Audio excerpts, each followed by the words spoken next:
Hi, everybody. I am not Steve, filling in for Steve this week while he's on vacation. So I'm going to introduce Dr. Flynn on the BPPV topic for today. All right. Dr. Flynn earned his Doctor of Physical Therapy from DeSales University. He is a board-certified neurologic clinical specialist in physical therapy and holds an additional credential as a certified stroke rehabilitation specialist, reflecting advanced training and expertise in the management of individuals with neurologic conditions. Dr. Flynn practices as a neurologic physical therapist with St. Luke's Physical Therapy, where he currently serves as the clinical coordinator for vestibular and concussion care for outpatient physical therapy.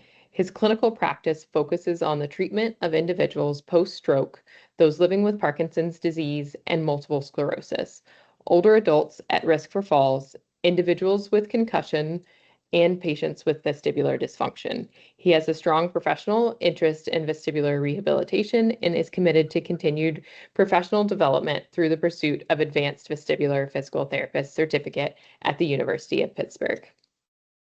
All right, so make sure that you've signed in, scan the QR code, and fill out the survey at the end in order to get credit for this presentation today. Here's the CME credit information, St. Luke's designation statement. Dr. Flynn has no disclosures. These are his learning objectives. And then I'm going to hand it over to Dr. Flynn. Thank you, Dr. Cyphers.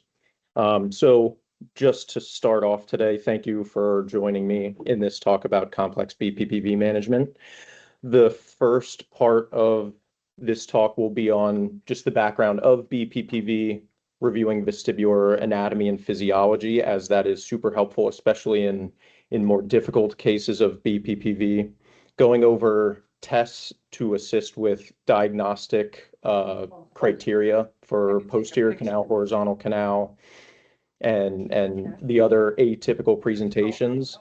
And then finally, reviewing some case studies that help with some critical thinking about how to go about some of these cases.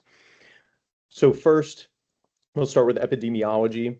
It has a 10% cumulative lifetime incidence in the general population and accounts for about 15% of all equilibrium disorders. This affects females more frequently than males. A mean onset of 60 years old, with approximately 97% of that being above the age of 40, very small incidence below the age of 40. And then having a greater incidence on the right side, interestingly enough, which is theorized to be due to right-sided sleeping. Another part of this is that with posterior canal being the most frequently involved canal at about 70%, of that 70%, about 5 to 10% can be bilateral presentation. And usually that is traumatic in nature, not all the time, but usually.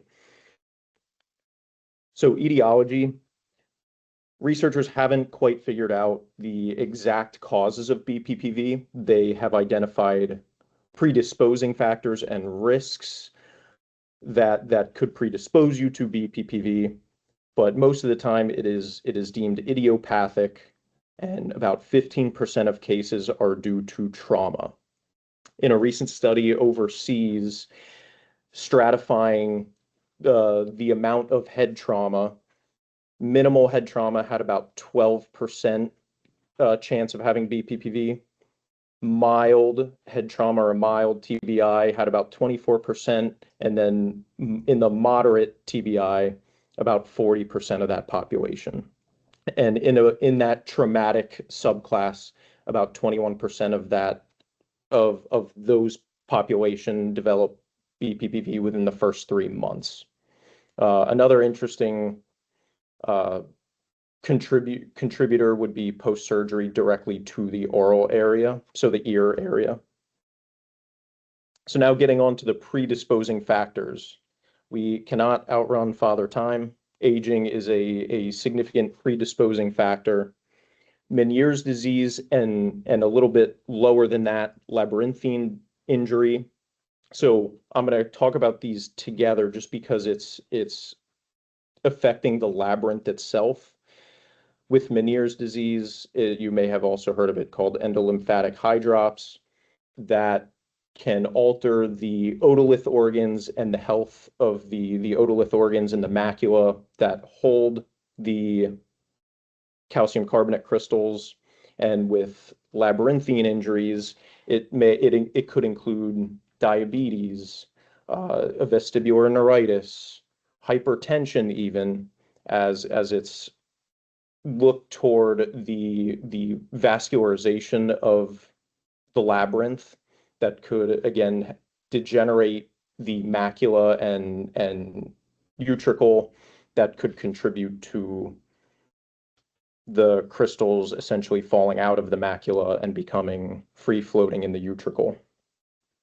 Migraine is another predisposing factor.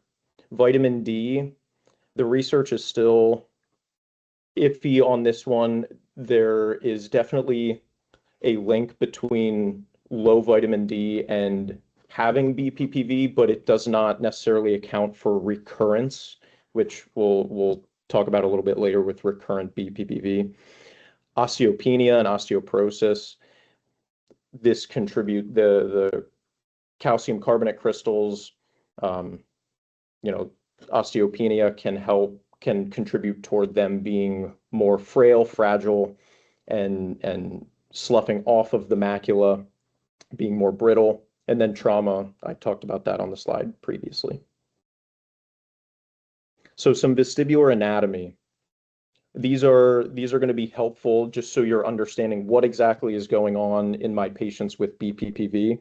So if we start here at the beginning of that red arrow, you have your utricle. The calcium carbonate crystals sit in something called the macula that's housed within the utricle. Essentially, the utricle and the saccule help identify linear accelerations. So if you were in an elevator moving up and down, that's more of the function of the saccule. The utricle is more linear acceleration. If you're walking, if you're in a car, the canals help look at angular acceleration. You can see where my mouse is hovering over. The ampulla is, or the ampulated end might be a better identifier. That is that outside shell ball-looking structure, and then within that is the cupula that has cilium. When you're moving, the cupula will move back and forth depending on how you're moving to let your vestibular system know and subsequently let your brain know that you are moving. And the red arrow is there just to help identify that when BPPV is occurring, this is the route that it takes, at least for the posterior canal. It will travel through the common crus into the long arm of the posterior semicircular canal, where it reaches the most gravity-dependent position at the bottom of the posterior canal. And the crystals cannot pass through the cupula. The cupula is essentially a barrier there.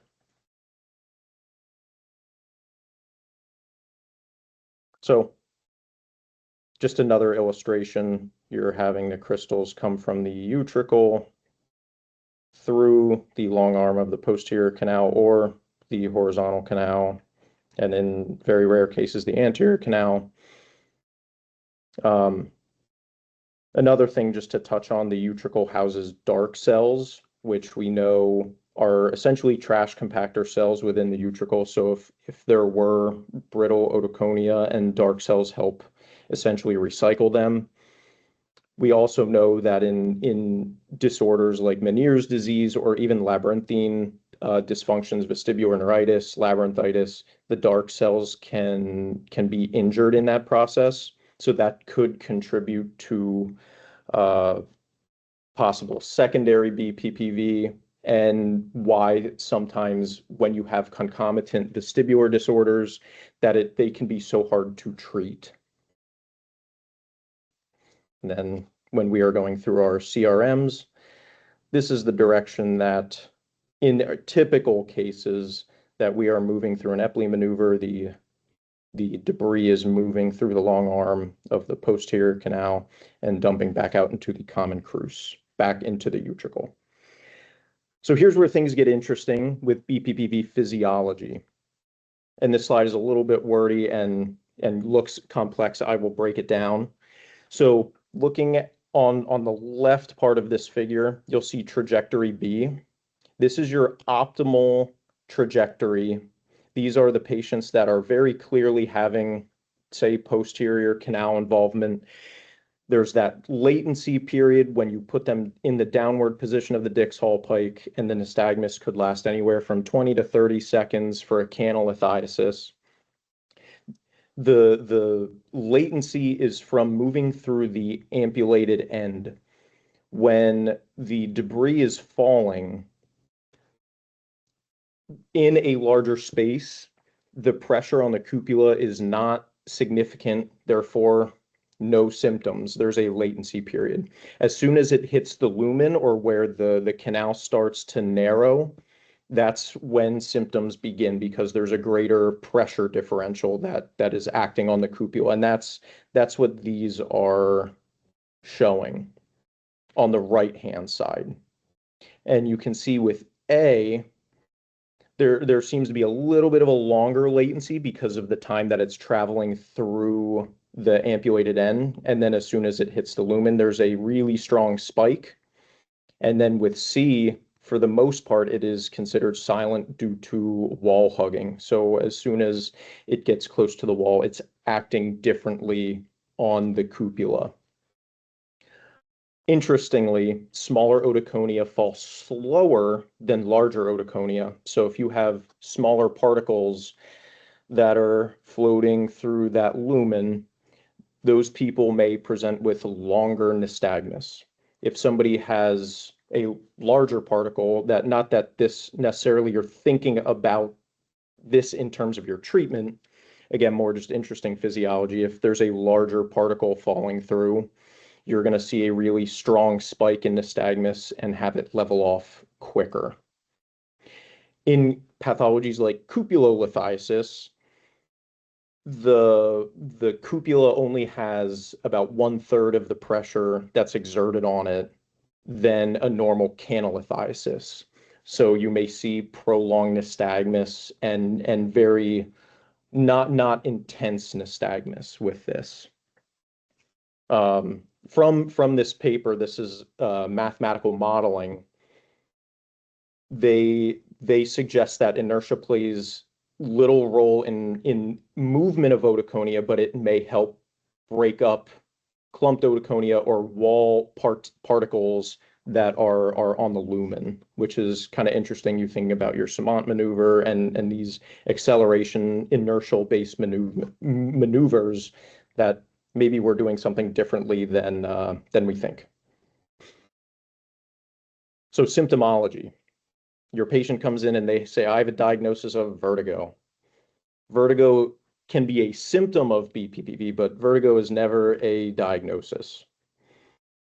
Triggers and timing are going to be significantly more important for you to screen for in understanding BPPV pathology than just, okay, what symptoms are you having? Because in some cases, people might say, I feel off balance. People might say, I feel lightheaded. It's very variable what you're going to hear.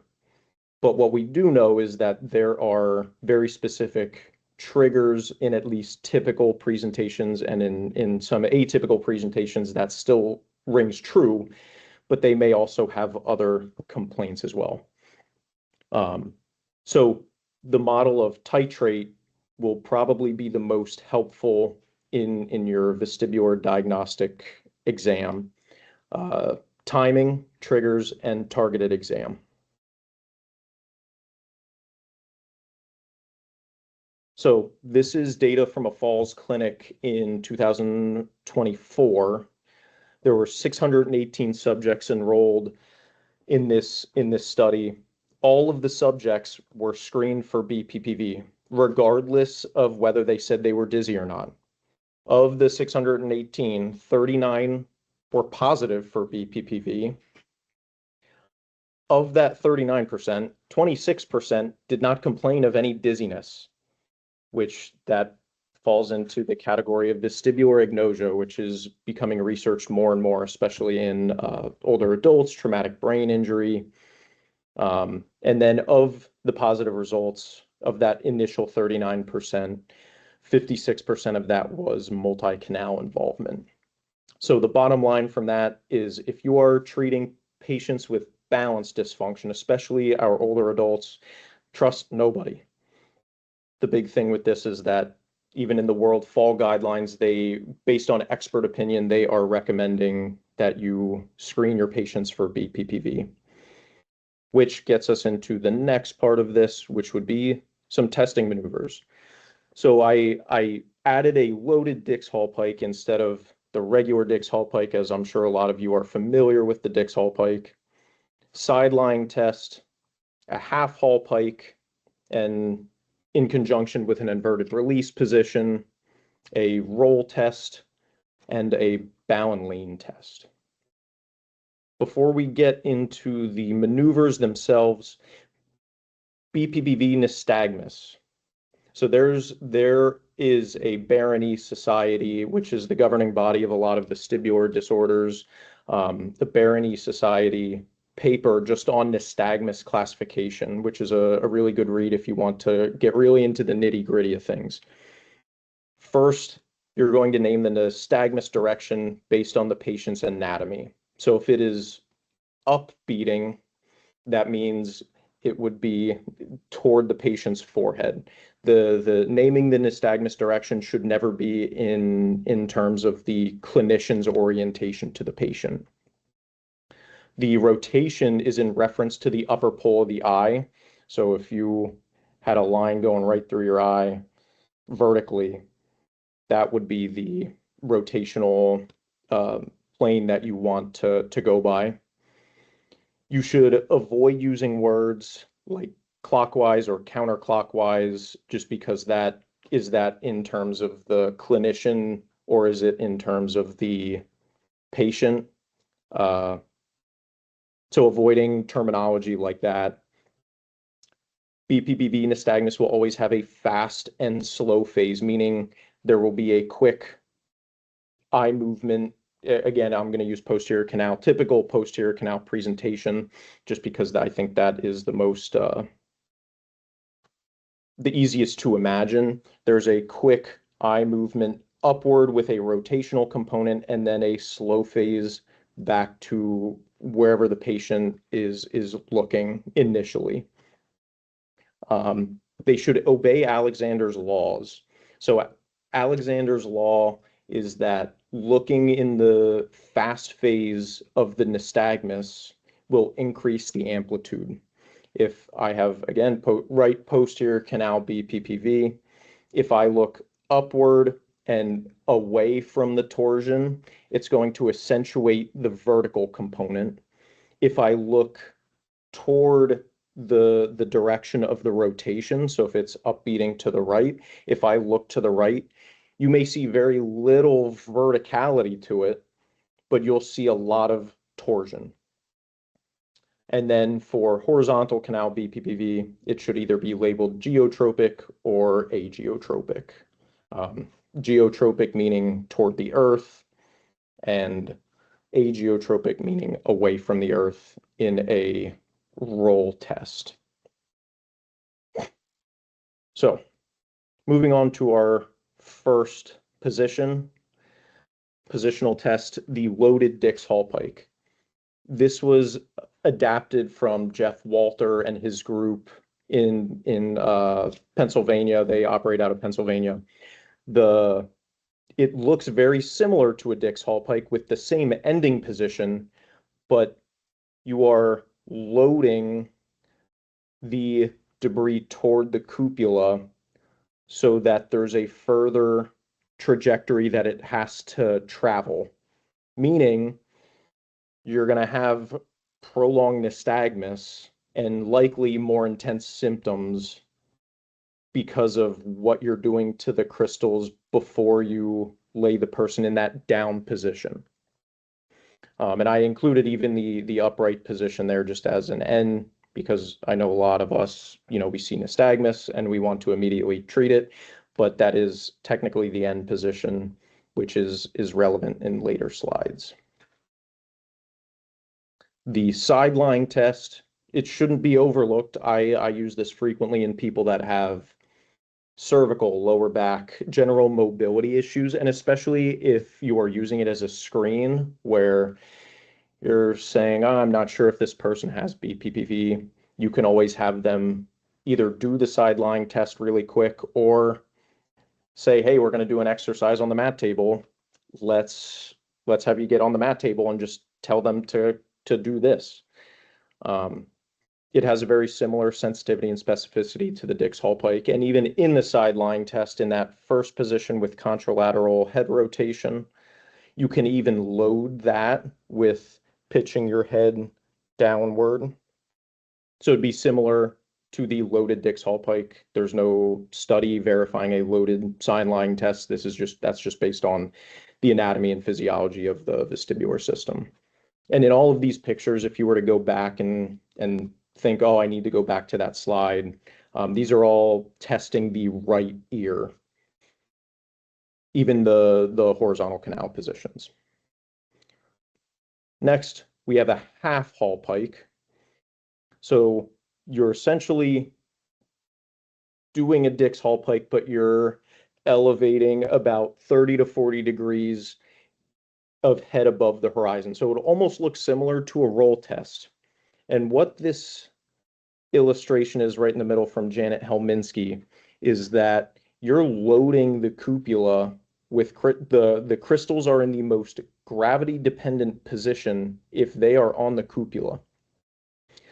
So if somebody has cupulolithiasis, regardless of the side that it's on, if it's on the short arm side or if it's on the long arm side, it's still putting it in the most gravity parallel with Earth that those forces are going to act on it. And we'll talk about some of the nystagmus characteristics with that in just a second. After the half Hallpike, we have the inverted release position. So again, this is looking at the right ear. You're approximately 30 degrees below the horizon.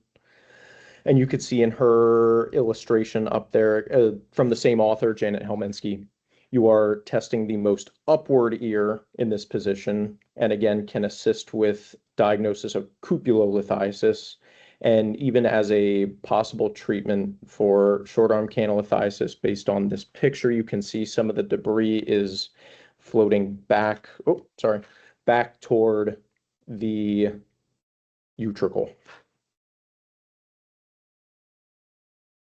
So diagnosing posterior canal involvement.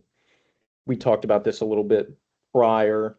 You would expect a latency with canalithiasis, a crescendo, decrescendo in symptoms where symptoms are really intense and they peak and then they slowly subside. You would expect it to be upbeat and ipsitorsional toward the side that you are testing. Generally, you are going to see greater intensity. That's not always the case with a short duration. Short arm canalithiasis is a little bit different. So the first canalithiasis that I'm talking about is your classic long arm canalithiasis. You can also have a short arm canalithiasis, which is on the opposite end of the ampulla and the opposite end of the cupula, more toward the utricle. These patients may present with no nystagmus in a Dix-Hallpike. They may report vertigo in those positions, and they will typically have worse symptoms returning to upright. And as I stated earlier, they may also have upbeat and ipsitorsional nystagmus in the half Hallpike. This could be prolonged because then they're just sitting on the cupula, or it could be a short-term position. With cupulolithiasis, it is really mixed in the literature now. At the start of the 20th century, the the teaching was more on there's no latency, there's a nystagmus for greater than 45 or 60 seconds. Now what we're finding out is that sometimes these people have nystagmus until you take them out of the position. And it could be upbeat and ipsy torsional toward the ear that you're testing, or it may have an inhibitory response. So our patients with downbeat and the torsion is away from the ear that you're testing. And that's why the anatomy of the vestibular system is so crucial, understanding how you can get excitatory and inhibitory responses based on the positions that you're having your patients in. And just to touch even on short arm, for short arm canalithiasis, in that inverted release position, you may even see transient downbeat. It would be inhibitory nystagmus, so downbeat with torsion away, and then it may subside because it's now out of the short arm and back into the utricle where it doesn't have the opportunity to act on the cupula.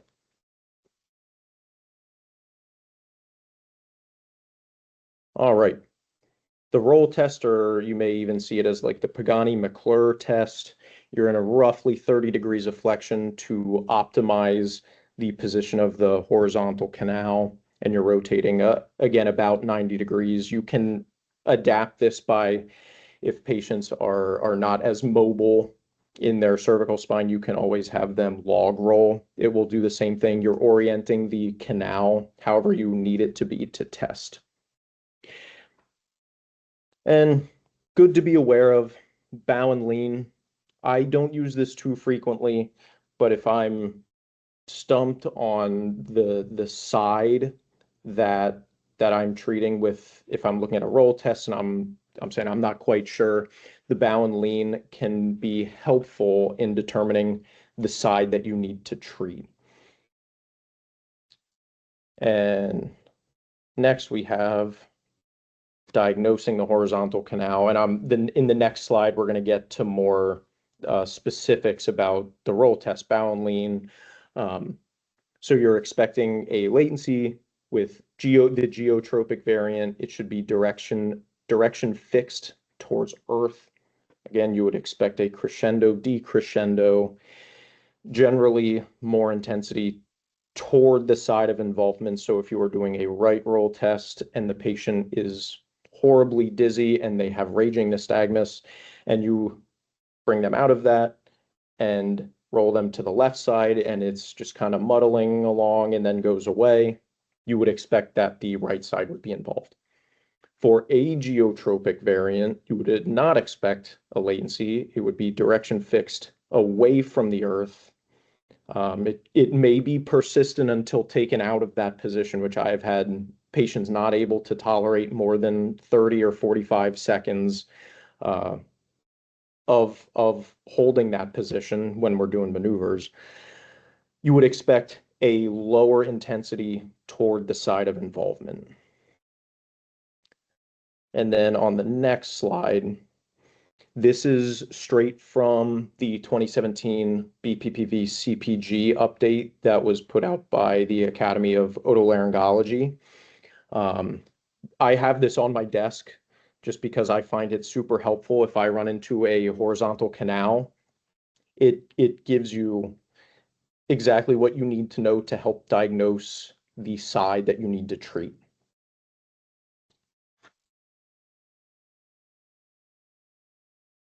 All right, red flags. The 5Ds and 3Ns, I have bolded dizziness, nystagmus, and nausea because this is these people's main complaints usually. Well, not the nystagmus, but dizziness and nausea. This is their main complaint.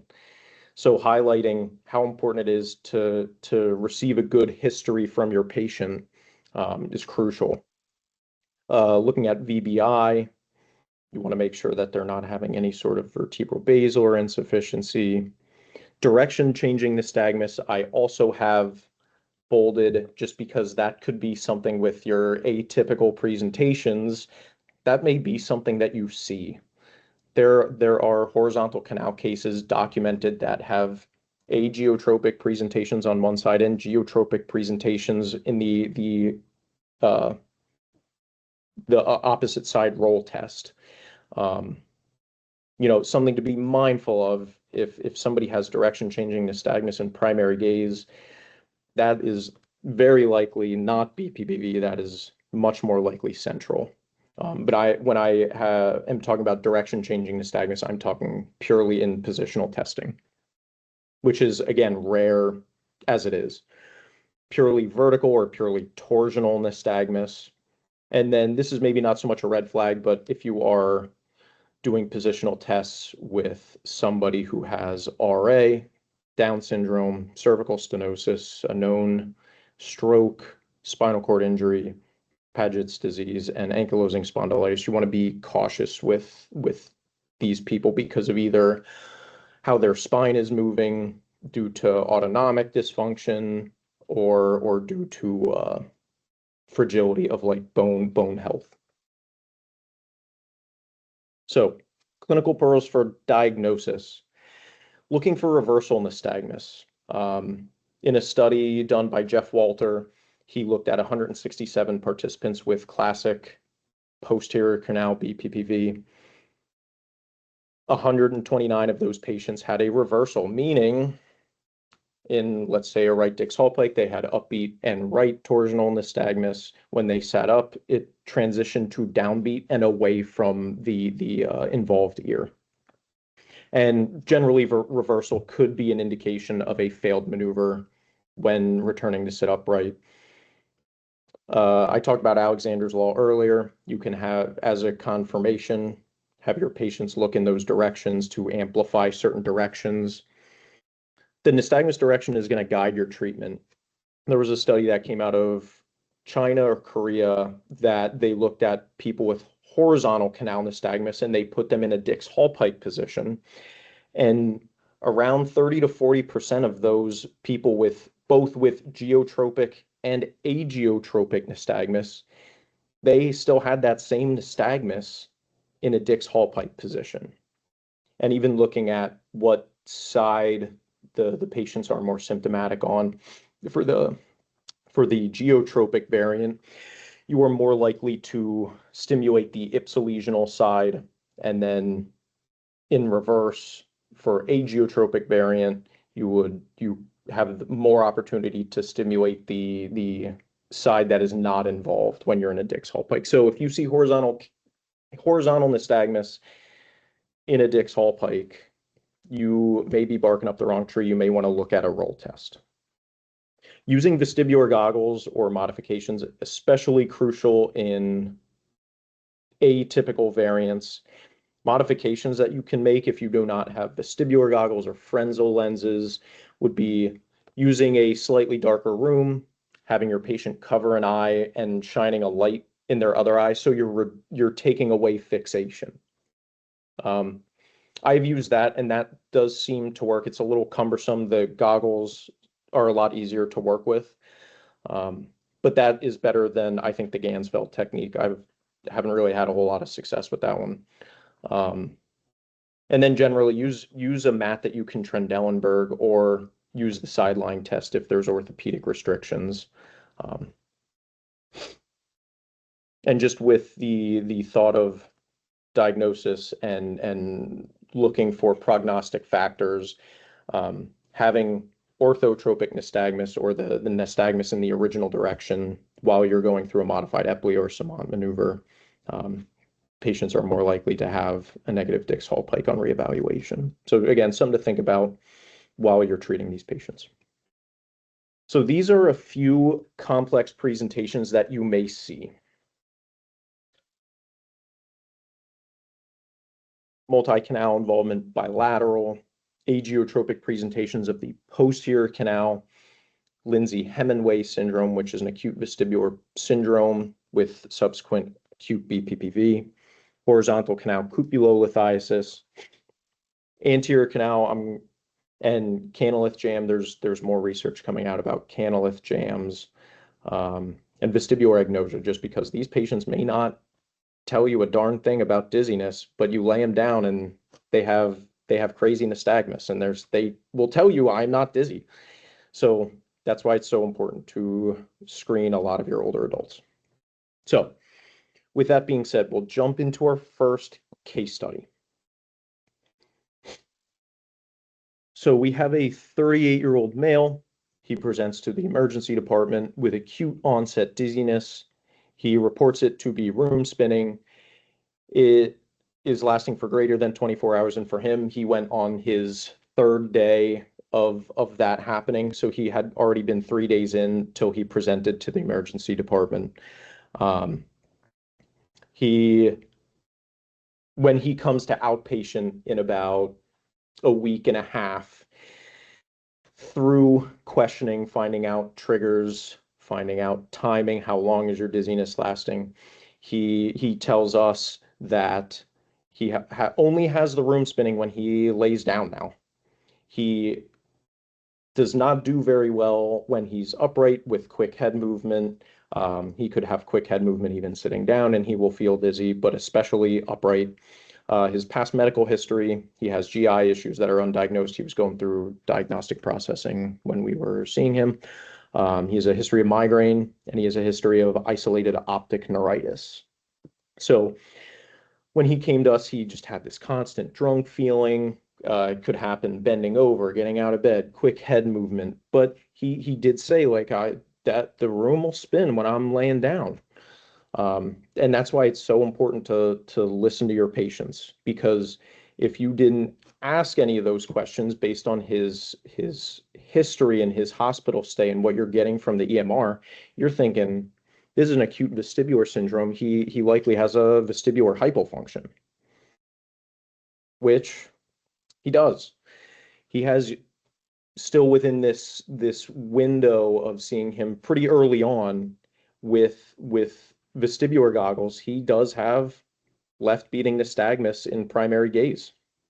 His oculomotor screen is normal otherwise. He has a positive right head impulse test, which is correlating with the left beating nystagmus. His FGA is a 22 out of 30, and his DHI is 76 out of 100. So his DHI is rated as severe dizziness handicap. So he reports dizziness with laying down. We have to do positional testing.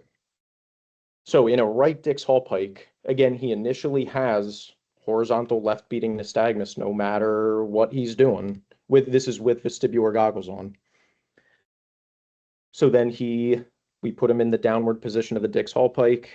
He develops right up beating torsional nystagmus, lasting for just shy of 15 seconds.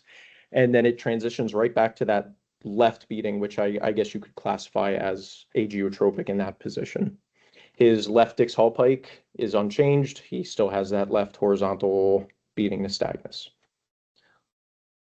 So the takeaway from this case is make sure that you are digging deep in terms of the diagnostic process, because that could get very easily overlooked as, okay, is an acute hypofunction. We don't need to look for BPPV, when it is really crucial that you do screen people for BPPV. And as it relates to secondary BPPV, because he never had the room spinning dizziness prior to the big episode that he had that took him to the hospital, his maneuvers, it took maybe 2 or 3 weeks for it to resolve. It took a long time, and there's supporting literature to suggest that with secondary BPPV, you need a higher amount and higher frequency of maneuvers, and you are also at an increased risk of developing residual dizziness from this. So the general rule of thumb is treating BPPV and moving on to your gaze stability exercises. There's also some interesting literature on timing in treating vestibular hypofunction, but that is not a talk on that. So at least what we had him do is I had him doing self-Epley's in the morning, and then even helping him if he could tolerate it, because he would often switch sides when he would sleep, sleeping on the unaffected side. And this was a little tricky too because he worked in construction. He had to go back to work, and a lot of his work was bending over, looking up positions that may potentially compromise, especially if we know with some of these secondary BPPV pathologies that it takes a little bit longer, or the maneuver frequency is more. So we tried to give him as much precautions as he could, and eventually we did resolve his BPPV related dizziness, and we moved on to gaze stability exercises, which helped more of the quick head movement, upright walking, and some of his complaints of like oscillopsia.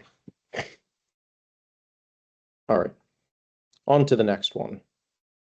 So, case study number 2, we have an 85-year-old female presenting to outpatient PT 2 weeks after a 5-day hospital stay. After room spinning dizziness, she ended up on the ground and laying in the bathroom for about 4 hours. She did have a head strike and a possible loss of consciousness. Now, for this particular case, what she told the hospital was she had a syncopal episode, which complicates things because you're telling the hospital, okay, I had a syncopal episode, but now when she's in the hospital, she's also reporting complaints of dizziness, getting in and out of bed. So, that could look to orthostatic hypotension. So just to keep in the back of your mind, while she was there, she had an MRI, it was unremarkable. And on her CTA, it showed a hypoplastic posterior cerebellar artery. The past medical history is hypertension. She had an incidental T10 compression fracture, was not from this fall, a headache history, and de Quervain's tenosynovitis. She was diagnosed with dizziness and told to follow up with vestibular therapy, and she also received an outpatient Holter monitor, which she was already a patient with cardiology, so she was able to get that as well. So was the room spinning dizziness a result of the syncopal episode and head strike, or was it there before? I think it may have been there before. She wasn't sure, but you never know. It's always interesting to think about because that could have been the result of her fall. Could have been. Because she couldn't tell us whether she passed out prior or passed out after. She was unsure. So, moving on to our exam findings. She had slowed, smooth pursuits, no resting nystagmus. She did have a positive right head impulse test. She did not have any coordination deficits. She was unable to complete condition 4 of the modified CAT-SID, which, if you are not familiar, it is standing on foam with the feet together and eyes closed. And she had a DHI of 20. So that is classified as a mild dizziness handicap. Again, timing, triggers are going to be your friend. She reported to us that she would get up out of bed, lay in bed, or roll over in bed, and get dizzy. If you just took her hospital stay at face value, you may think more orthostatic hypotension, which was something that me and my student looked at, but that was unremarkable. So again, within normal findings on the oculomotor exam, nothing too crazy there. Without vestibular goggles, the patient presents with upbeat left torsional nystagmus. It's crescendo, decrescendo in nature in a left Dix Hallpike that lasts for less than 30 seconds. My student was actually the one treating her, and he correctly said that, hey, this is left posterior canal canalithiasis. And I said, I agree. So he immediately goes into a left modified Epley maneuver. In that second position, she starts to experience dizziness, but it's also coupled with upbeat and right torsional nystagmus. It's crescendo, decrescendo in nature, lasting for less than 20 seconds. So that directly goes against what I said earlier in this lecture, that if we're taking somebody through the position through the Epley maneuver, we may expect orthotropic nystagmus, or the original nystagmus that you would see because of the direction that it's going through the long arm, right?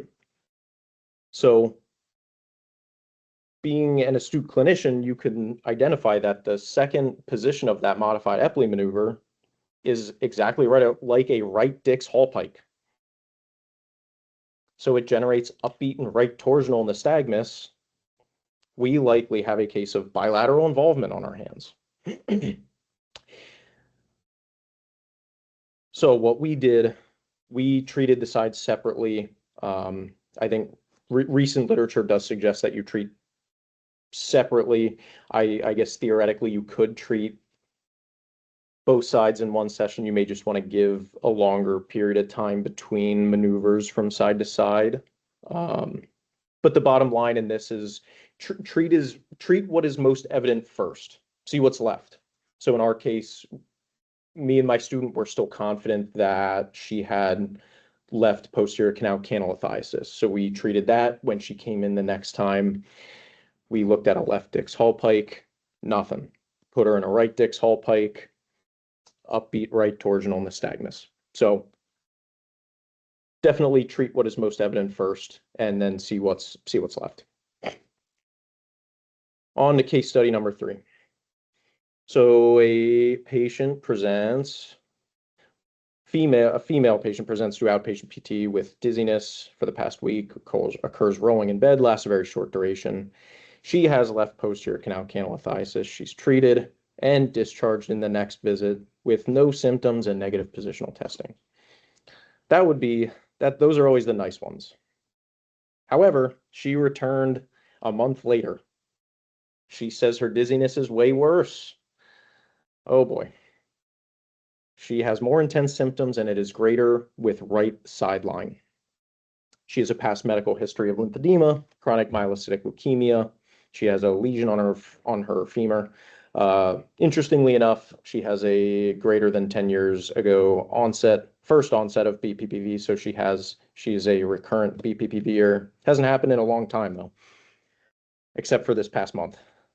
She has a history of lumbar radiculopathy, osteopenia, and history of pulmonary embolism. Her past surgical history, she had a rotator cuff repair. So it's way worse on the right side. So knowing her history and what we treated her for in the past, we look at a Dix Hall pike, nothing. So we go to a roll test, and she has agiotropic nystagmus lasting indefinitely, especially in that right sideline position. She was not able to hold that right sideline position for more than 45 seconds. That was rough for her. So what do we know about agiotropic nystagmus bilaterally on a roll? We know that it is going to be more intense on the contralesional side.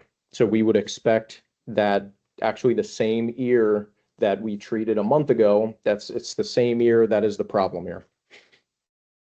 So agiotropic nystagmus, agiotropic variant of horizontal canal, can be very tricky. We opted for a Kim maneuver. So you're adding vibration to positions 1 and 4. Depicted here is a right-sided Kim maneuver. So if somebody were to have right-sided involvement of agiotropic variant of horizontal canal, cupulolithiasis. What's interesting about this is that the Kim maneuver, it doesn't matter what side of the cupula the calcium carbonate crystals are on. So in that first position, you would be detaching them from the long arm with vibration. Then you're essentially doing a barbecue roll. To the opposite side, where your goal would be to get to that 4th position, again, add vibration to help detach some of the otoconia.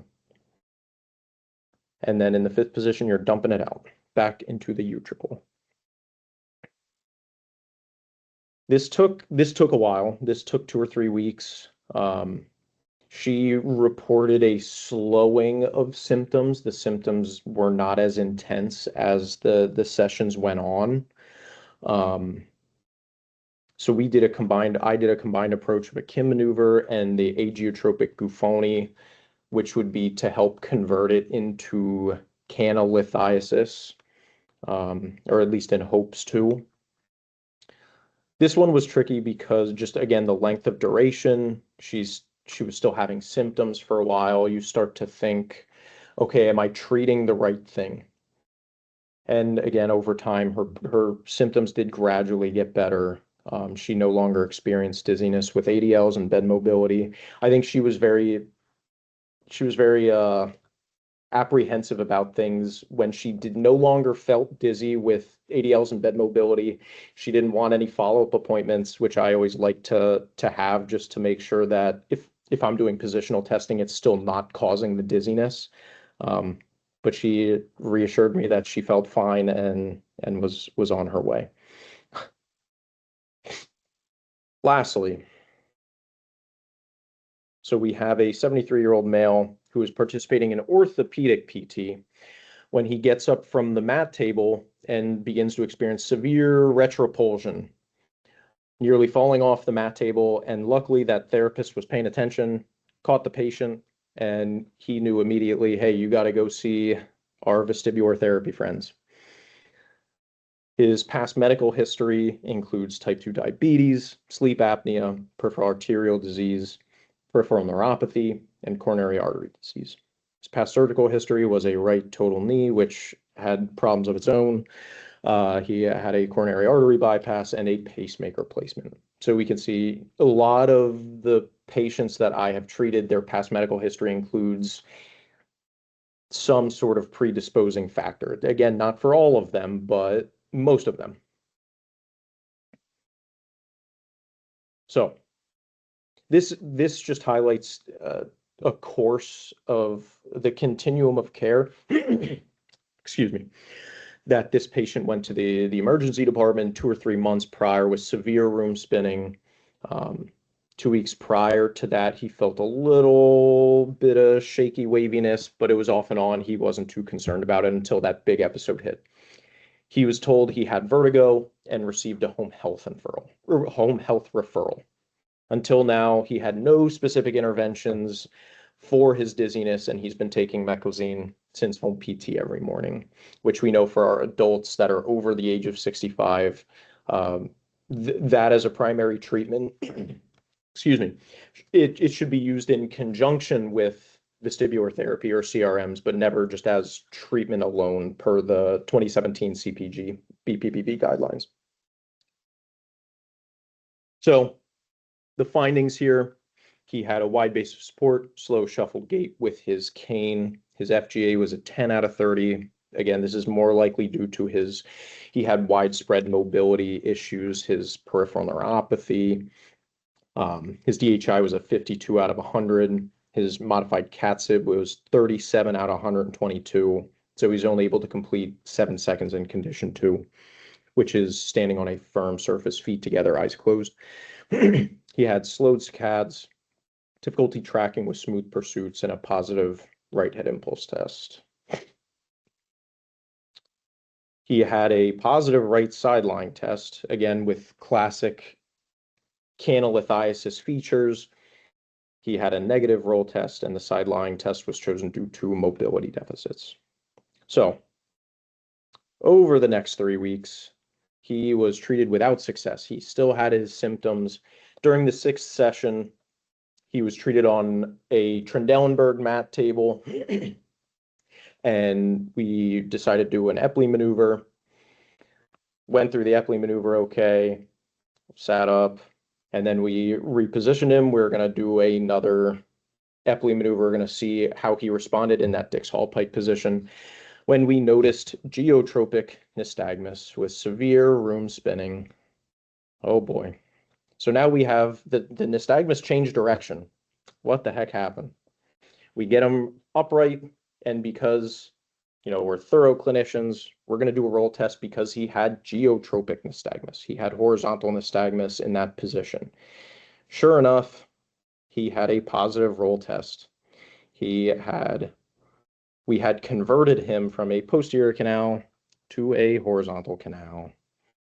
He had stronger nystagmus on the right side. He had nystagmus in both right and left positions, and he was treated with a barbecue roll.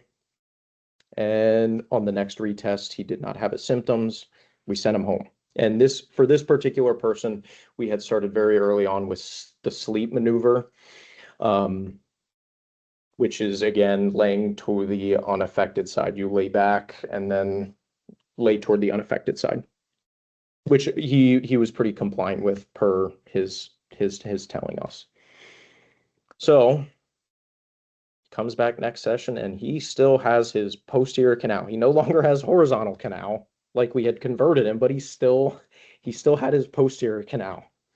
So at this point, we include some head shaking horizontally and vertically prior to doing Semont maneuvers, which we had some assistance with, two-person Semont maneuver, again, more because of his mobility deficits. He had been compliant with the sleep maneuver. We'd given him Brandt there off exercises. And after the following session, he said, "Hey, I no longer have dizziness." So I think reflecting on, again, this took a while. These are persistent cases. Thinking outside the box, what you can add to a treatment to see if, again, if things are adherent to the wall of the lumen or if there are clumps of particles that need to be broken up. Vibration, head shaking, and head shaking, I think, has shown more benefit in the literature versus vibration, at least. Clinical pearls for treatment. If it's not resolved in a few sessions, start to think of other things, treatment ideas, or refer, right? The number of maneuvers increase with mobility deficits, and they also increase with secondary BPPV, or people with migraine, or people with Meniere's disease. And if there were a trauma or vestibular neuritis, labyrinthitis, providing sleep maneuver as an adjunct, very simple to do. Precautions, generally no. For the people that are persistent, I start to hand them out a little bit more. Assessing eye movements throughout the maneuver, doing Brandts and head shaking, I think can be helpful. And please assess your individuals with fall history. So important, even if they don't complain of dizziness. So the future of BPPV, there are theoretical modeling of universal maneuvers or unilateral triple canal maneuvers. Thinking about renaming BPPV to PPPV, which that's going to be crazy if it does. Looking at atypical posterior BPPV, if you can read anything from Janet Helminski, I highly recommend it. And then just optimizing treatment and its association with prognosis. Here are my references, and if anybody has any questions, you can either unmute or put them in the chat. Thank you.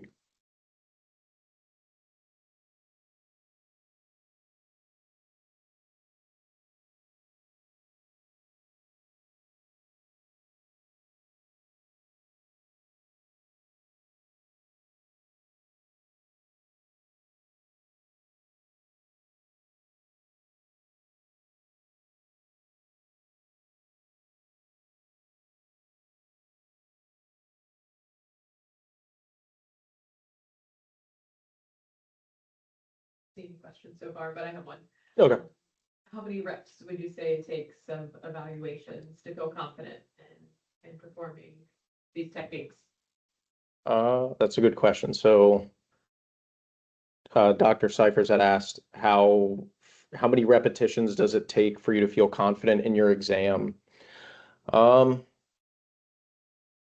know if I could give you an absolute number. I would say at least a few months to a year, at least for your typical presentations. And then when you start getting the weird referrals, and then it kind of unlocks a whole different level of thinking, especially the atypical cases. You start to see downbeat nystagmus or nystagmus that you're not necessarily expecting in certain positions, or just even the complaints that people have that have If they have cupulolithiasis, they may feel floaty or lightheaded, and you could start to think, oh, more vestibular hypofunction versus BPPV. It can get a little crazy. So thanks.